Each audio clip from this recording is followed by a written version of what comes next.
আমাদের মধ্যে উপস্থিত রয়েছেন ডক্টর কাঞ্চন ভৌমিক মহোদয়, প্রফেসর গোবিন্দ প্রসাদ কর তিনি আছেন, এবং আমি আমাদের সকলের অত্যন্ত প্রিয় ঋতব্রতদা রয়েছেন, এবং আমি বেসিক্যালি ব্যুরোক্র্যাট মিস্টার রাজীব শ্রাবণ, এবং তিনি লেখকও বটে। দীর্ঘ গবেষণা করে তিনি আজকের এই তাম্রলিপ্ত এসিটেটর অফ উত্তেজন তিনি এই বইটা আজকে আমাদের সবাইকে উপহার দিলেন। আমার প্রকাশক বন্ধু তিনি এখন ব্যস্ত, তিনি আসতে চাইছেন না মঞ্চে, এবং আপনারা সবাই অনেক জ্ঞানী গুণী মানুষজন রয়েছেন, আমার প্রেস মিডিয়ার বন্ধুরা রয়েছেন, আর প্লাস সহ অন্যান্য যে মিডিয়া রয়েছেন, সবাইকে আমি যথার্থ নমস্কার শ্রদ্ধা জানাচ্ছি।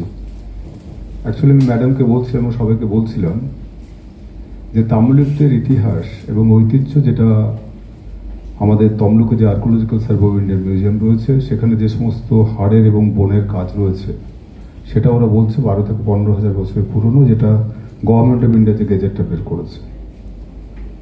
তো আমরা তাম্রলিপ্তবাসী যে কোনো কারণেই হোক হারিয়ে গেছি কথাটা ব্যবহার করব, কারণ কুরুক্ষেত্র আলাদা জেলা হয়েছে, বারাণসী আলাদা জেলা হয়েছে, হরপ্পা মহেঞ্জোদারোর উপর অনেক গুরুত্ব দেওয়া হয়েছে, কিন্তু যে কোনো কারণেই হোক তাম্রলিপ্ত কোথায় যেন একটা সে প্রাচীন বন্দর থেকে আস্তে আস্তে বিলীন হয়ে যাচ্ছে। তবু আমি বর্তমান সরকারকে ধন্যবাদ দেবো যে তমলুক মিউনিসিপ্যালিটির নামটা তারা তাম্রলিপ্ত মিউনিসিপ্যালিটি করেছে, এবং আমরা বলেছি তমলুক শহরকে তাম্রলিপ্ত করার জন্য। এবং আমরা বেসিক্যালি ম্যাডাম দুর্গা পুজো নিয়ে অনেক গবেষণা করে আজকে বাঙালি জাতিকে একটা জায়গায় পৌঁছে দিয়েছেন। দুর্গাপূজা একটা সারা পৃথিবীব্যাপী একটা তার নাম ইউনেস্কোর রেকগনাইজেশন পেয়েছে, সেজন্য ম্যাডামকে আমি কৃতজ্ঞতা জ্ঞাপন করছি। বাঙালির ঐতিহ্যকে সারা পৃথিবীতে, বাঙালির কৃষ্টিকে সারা পৃথিবীতে তুলে ধরার জন্য। তো আমি বলবো, আমি কিন্তু বেসিক্যালি ইঞ্জিনিয়ারিং সাবজেক্টের লোক, আমি কিন্তু ইতিহাসের লোক না, কিন্তু যেহেতু আমি এই পরিবার থেকে জন্মেছি, স্বাভাবিকভাবেই আমার মধ্যে একটা ইতিহাস প্রবণতা আছে যে তাম্রলিপ্তের ইতিহাসটা একটু সামনে আসতে রিভিল হোক। তো আমি সবাইকে বলবো যে ইতিহাস জানা বা ইতিহাসকে শ্রদ্ধা জানানোটা কোনো পাপ নয়, কোনো অপরাধ নয়। অনেকে কেউ ভাবছেন যে নিজেই নিজের বাড়ির কথা বলছে, আসলে তা নয়।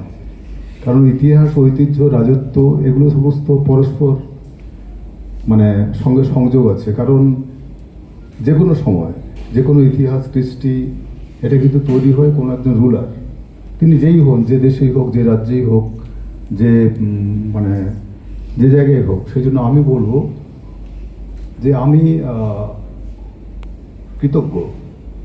কৃতজ্ঞই বলবো যে এরকম একটা ঐতিহাসিক তাম্রলিপ্ত শহরে জন্মে। কারণ এখানে অর্জুনের রথ থেমে গিয়েছিল, অশ্বমেধ যজ্ঞের রথ থেমে গিয়েছিল, আমরা সবাই জানি। এখানে অনেক যুদ্ধ, অনেক ইতিহাস। 200 বছরের পরাধীন ভারতবর্ষে তামিলনাড়ু জাতীয় সরকার একটা 21 মাসের প্যারালাল গভর্নমেন্ট চালিয়েছিল ব্রিটিশের বিরুদ্ধে। আমি গর্বিত, আমার পিতা ডক্টর ধীরেন্দ্র অন্ধ্র, তিনি একজন স্বাধীনতা সংগ্রামী ছিলেন। দমদম সেন্ট্রাল জেলে তিনি ছিলেন, মিদনাপুর সেন্ট্রাল জেলে তিনি ছিলেন, 3.5 বছর তিনি জেল কেটেছেন। এবং আমার ঠাকুরদা রাজা সুরেন্দ্র রায়, তখন কারোর সাহস ছিল না ইংরেজের বিরুদ্ধে যাওয়ার।